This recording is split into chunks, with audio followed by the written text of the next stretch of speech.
Bismillahirrahmanirrahim. Sahur. Sahur ini adalah ibadah yang mulia. Bahkan sebagian ulama mengatakan seandainya tidak ada hadis yang memalingkan, tidak ada yang ijma' bahwasanya sahur itu sunnah, maka saya akan katakan sahur itu wajib. Karena terlalu banyak hadis yang menyuruh untuk sahur. Tapi hukum sahur tidak wajib, hanya sunnah. Contoh, Nabi berkata, "Tasahharu fa inna fis sahuri barakah." Bersahurlah karena dalam sahur ada keberkahan. Nabi SAW berkata, "Tasahharu walau jur'atan mimma." Bersahurlah meskipun hanya seteguk air.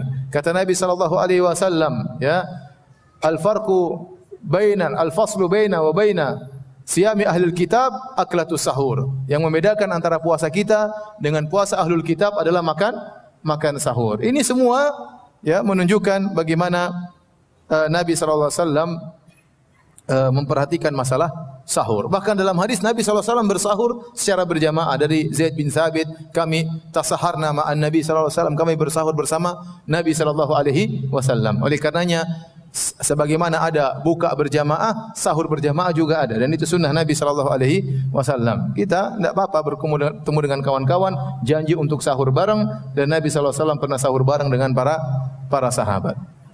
Baik, kita bersahur sampai kapan waktu terakhir sahur? Waktu terakhir sahur sampai adzan subuh. Kalau adzan subuh sudah dikumandangkan, maka harus berhenti. Harus berhenti. Ini pendapat jumhur ulama. Kenapa? Karena itu limit batasan yang Allah berikan. Kata Allah Subhanahu wa taala dalam Al-Qur'an, "Fal ana bashiruhunna wabtagu ma kataballahu lakum wa kulu washrabu hatta yatabayyana lakumul khaytul abyadu minal khaytil aswadi minal fajr, thumma atimus siyama ilal lail." Kata Allah, sekarang di malam hari silakan gauli istri-istri kalian. Makanlah dan minumlah kalian sampai terbit fajar, sampai jelas benang putih dari benang hitam, maksudnya sampai terbit fajar. Setelah terbit fajar, summa atimus siyama ilal lail, sempurnakan puasa kalian sampai malam hari. Ini dalil tegas dari Al-Qur'an bahwasanya batasan kita bersahur adalah sampai terbit fajar. Sebelum terbit fajar kita boleh makan, boleh minum, boleh berhubungan dengan istri. Makanya Nabi SAW bersabda, "Inna Bilalan yu'adzinu bil-lail faqulu washrabu hatta yu'adzina Ibnu Ummi Maktum." Kata Nabi SAW, sungguhnya Bilal mengumandangkan azan di malam hari, azan pertama. Makanlah dan minumlah kalian sampai kalian mendengar azan kedua, yaitu azannya Ibnu Ummi Maktum. Oleh karenanya yang tersebar di masyarakat adanya imsak, pengumuman 10 menit sebelum azan, itu bukan berarti larangan. Tapi kalau ada pengumuman imsak, berarti berhati-hati karena 10 menit lagi sudah azan. Masih boleh makan, masih boleh minum, masih boleh berhubungan dengan istri, masih boleh. Ya, 10 menit lumayan ya, bisa 1 piring, bisa 2 piring. 10 menit cukup lama. Kalau ente bangun terlambat 10 menit lumayan bisa makan dan minum ya.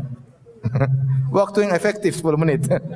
Jadi selama belum azan masih boleh makan dan minum, masih boleh berhubungan dengan istri. Tetapi kalau sudah azan harus berhenti. Harus berhenti. Taib, sebagian ulama membolehkan jika seorang dikumandangkan azan dia boleh minum. Berdasarkan hadis, "Idza sami'a ahadukumun nida wal ina'u fi yadihi fala yadha'u hatta yaqdiya hajatahu." Jika salah seorang dari kalian mendengar azan sementara gelas berada di tangannya, maka jangan diletakkan sampai dia minum. Ini diambil zahir hadis oleh sebagian ulama bahwasanya rukhsah keringanan dari Nabi kalau kita sedang bersahur, tiba-tiba kita dengar azan, maka kita segera akhiri dengan minum air putih. Namun jumhur ulama 4 mazhab mentakwil hadis ini. Kata mereka hadis ini zahirnya bertentangan dengan zahir ayat. Ayat mengatakan kalau sudah terbit fajar berhenti atau tidak?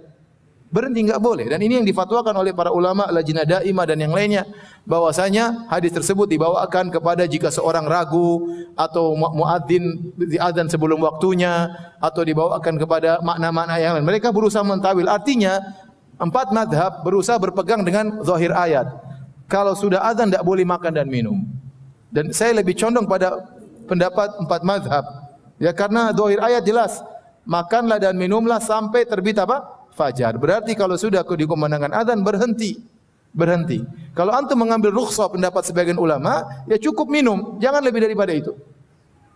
Jangan sudah azan santai banget ya. Mami tolong keluarkan sambelnya, kerupuknya mami. Ya. Sambelnya, kerupuk, makan santai. Papi sudah adzan. Papi udzur, santai.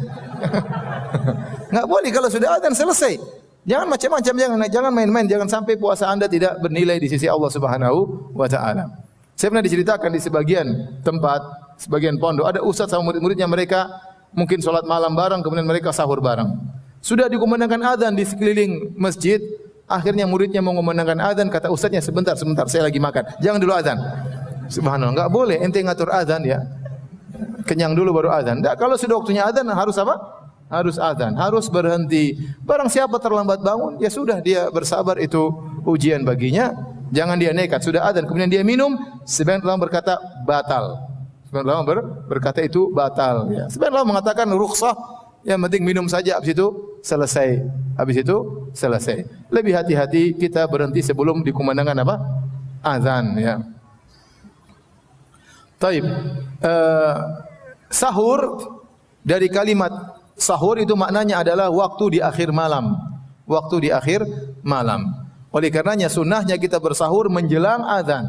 Disebutkan Nabi SAW antara makan sahur sampai didirikan solat sekitar membaca sitina ayat atau 100 ayat. Saya agak lupa lafalnya, 60 atau 100 ayat. Sekitar antara selesai Nabi makan sampai solat, bukan sampai azan, sampai solat, sekitar 20 menit, sekitar 15 menit. Berarti ini menunjukkan Nabi bersahur menjelang azan. Nabi bersahur menjelang apa? Azan. Itu sunnahnya. Ya kalau kita pun sahur taruhlah jam 4, sekarang azan jam 4.36, ya. Jam 4 kita sahur, jam 4:04 kita sahur. Jangan kita sahur jam 1 malam. Kalau jam 1 malam itu bukan sahur, namanya makan malam ya. Itu namanya makan malam. Oleh karenanya sahur itu dikerjakan menjelang azan. Ya, menjelang azan. Oleh karenanya Nabi mengatakan, makanlah kalian, Bilal masih azan silakan makan. Dan jarak antara azannya Bilal dengan azannya Ibnu Ummi Maktum cuma sebentar, mungkin 20 menit, 15 menit. Ya. Jadi para sahabat dahulu mereka sahur menjelang apa? Menjelang azan.